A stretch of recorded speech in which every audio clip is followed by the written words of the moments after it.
Smoking sessions with Chief Pressure. Enlightenment is a treasure, and it only gets better.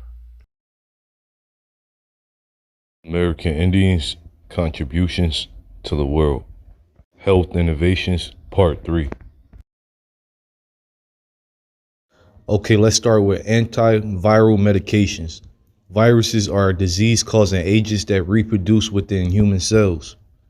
They are so small that an electron microscope is required in order to view them. And a side note, guess who invented that microscope? Only in the last decade of the 20th century has medical research made breakthrough discoveries of a small number of antiviral drugs, including interferon and azidothymidine to combat HIV, the virus that causes AIDS, and acyclovir to counter herpes. Although these tiny pathogens frustrate modern physicians for centuries, the Indians of northern and southern plains use a plant called Echinacea to effectively treat viral infections. Many Great Plain tribes relied on the remedy, more commonly known as purple coneflower, to treat viral illnesses, including systematic infection or blood poisoning. Today, some tribes even use it to treat hydrophobia, more commonly known as rabies, a disease caused by a virus. Today, Echinacea has become a popular over-the-counter cold and influenza remedy. Biochemists have found that two compounds in the root of the Echinacea plant, echinacin and a caffeic acid, fight viruses by boosting the effectiveness of interferon, an antiviral compound that the human body manufactures on its own to combat infections. Chicoric acid, also found in the Echinacea, inhibits the ability of viruses to reproduce. Additional chemicals strengthen the body's natural immune system by raising the level of properdine in the body. Properdine is a compound that directs white blood cells to the site of an infection to fight the viruses. Based on scientific evidence supporting Echinacea's antiviral properties, the official German committee that evaluates herbal remedies for that government has approved the use of the purple coneflower extracts to treat flu symptoms. Although the U.S. medical community has not given its assent to the herb's antiviral properties, popular demand for it is rising. Commercial herb growers have begun to plant Echinacea, but fear demand will eventually outstrip supply because the plants must mature several years before its root can be harvested. Interest in the herb is so great that a black market has developed Echinacea roots illegally drugged from federal land and sold for $20 to $30 a pound. Federal park rangers are investigating cases such as one in Wyoming's Black Hills that involved the theft of a 18,000 plants that was growing 30 to 40 years. Now let's get into aromatherapy. The idea that scents can affect mood and health is called aromatherapy. This notion is not a new one. Ancient Aztec, whose civilization arose in about 1100 AD, believed that pleasant aromas were connected to the gods and that to smell them would increase a person's well-being. Aztec physicians routinely prescribed that patients smell the fragrances of certain flowers to alleviate depression and fatigue. They planted vast public gardens with fragrant flowers valued for their healing effects. The Maya living in Mesoamerica at the time of conquest had similar practices. Landa, the Spaniard who chronicled Maya life shortly after the Spanish invasions, reported that they used perfumes as well as bouquets of flowers and odoriferous herbs arranged with great care. Copal incense made from the gum of the copal tree was an important part of the Aztec life. The Aztec believed it could alleviate the symptoms of epilepsy. And remember, we covered epilepsy was a part of antispasmodics in part 2. Using incense burners that resemble long-handled frying pans, priests burned copal incense to purify both temples and houses of negative spiritual influences. Similar burners found in the remains of private homes indicate that copal burning was a routine part of daily life for the Aztec. Copal was traded to the Maya, who called it palm, and who also used it for purification and prayer. North American tribes to the further north burn dried sage, sweet grass, or cedar for similar purposes. The Choctaw, a plains tribe, used medicinal herbs in the steam room, sometimes steeping them in water and use it to make steam. And me personally, I'm big on sense, so this all makes sense. Now let's talk about arthritis treatments. Arthritis is a disease characterized by joint inflammation and pain that can lead to the degeneration of the bones and related structures. The condition can be either chronic or acute. Without treatment, the disabling and disfiguring disease can be extremely painful and can impede on a person's mobility. Pre-Columbian American Indians experienced arthritis as well as other forms of muscle soreness, inflammation, pain, and joint stiffness. They developed a number of treatments for these conditions. Often these were used in conjunction with steam baths. A tribe in the upper Midwest used a plant called spikenard externally as a poultice to reduce inflammation and painful joints. The Aniawea, what you know today as the Cherokee, southeastern tribe, made a tea of the rootstock of this plant and drank it for an analgesic effect it produced. This herb was so effective between 1916 and 1965, spikenard was listed as an analgesic and an anti-inflammatory in the National Formulary, a standard reference for pharmacists. The Rappahannock, who lived in what is now Virginia, used the tea made from the roots of the bloodroot plant to treat arthritis. This herb also acts as a sedative. The Aztec, whose empire was established in Mesoamerica around 1100 AD, used steam baths and bathing as a part of their treatment regimen. They also used datura, a sedative that relieves pain, taken it orally during or after the bath or steam bath. Aztec physicians applied a poultice of datura to the painful and inflamed joints as well. Atropine, the pain-relieving chemical in datura, was absorbed through skin, providing relief as a local anesthetic. Aztec physicians were likewise familiar with the analgesic properties of capsaicin, the chemical responsible for the spicy taste of chilies. Many analgesics used for arthritis treatment today contain capsaicin. Indians from tribes living in North America's Southwest used heated prickly pear cactus pads, applying them to the affected joints. Much like the modern electric heating pad, other North American Indian tribes use hot baths as treatment, steeping bone set in the bath water, such as one of my tribes, the Creek Indians. Alright, now arthrosynthesis. Arthrosynthesis is an operation performed to remove fluid from the knee joint. An excessive amount of fluid causes difficulty in mobility, range of motion, and flexion of the joint. This common condition is also very painful. Modern physicians treat it by puncturing the area with a needle to drain the fluid. Most are unaware that the Aztec invented this treatment in pre-Columbian times. Hundreds of years before Western doctors, ancient Mesoamerican physicians used a thorn to lance or puncture the knee to drain excess fluid accumulated in the joint.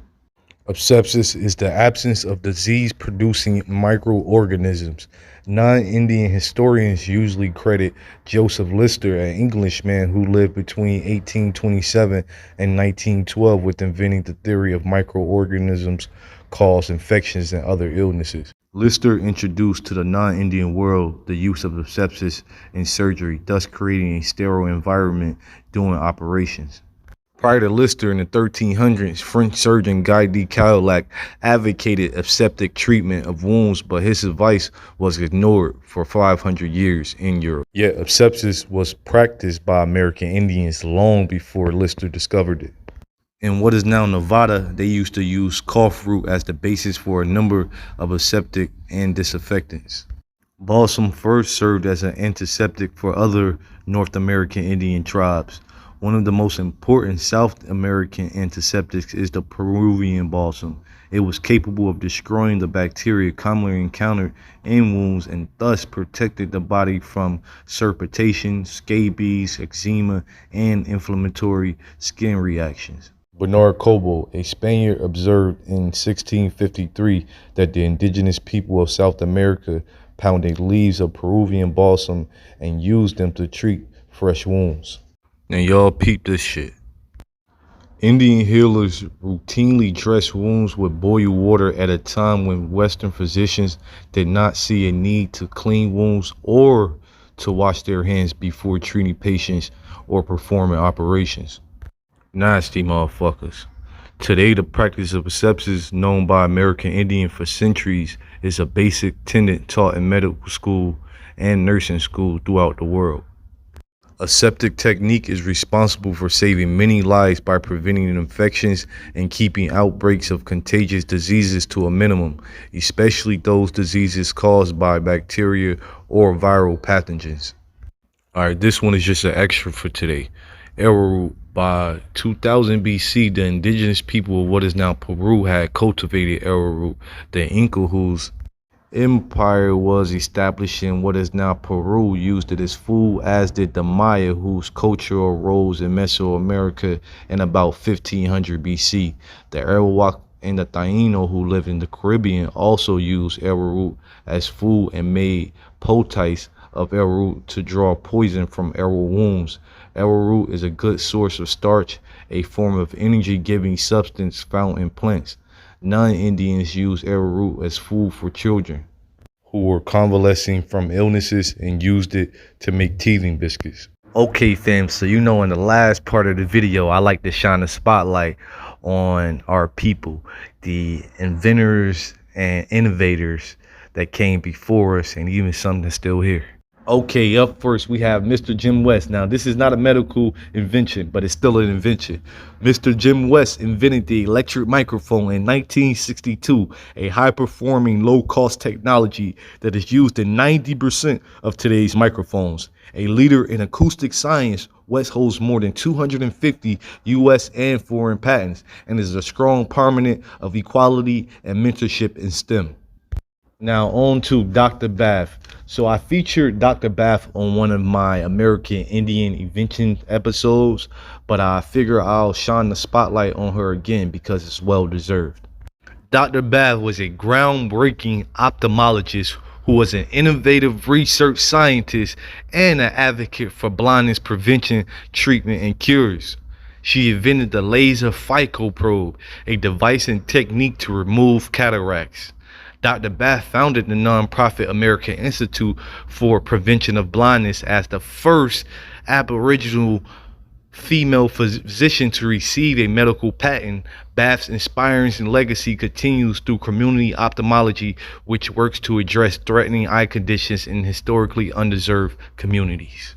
Okay, so this beautiful, brilliant sister by the name of Hadiah Nicole Green actually has her own YouTube and TikTok, and I believe she's still trying to get up some more funds to get her cancer treatment off the ground, or more readily available, should I say.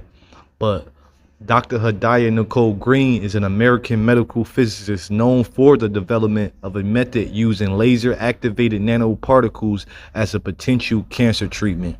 She is one of 66 melanated women to earn a PhD in physics in the United States between 1973 and 2012, and is the second melanated woman and the fourth melanated person ever to earn a doctoral degree in physics from the University of Alabama at Birmingham. So let's all support this sister and her endeavors to make the world a better place, actually heal people and make a difference. Peace, love, and power to all my people.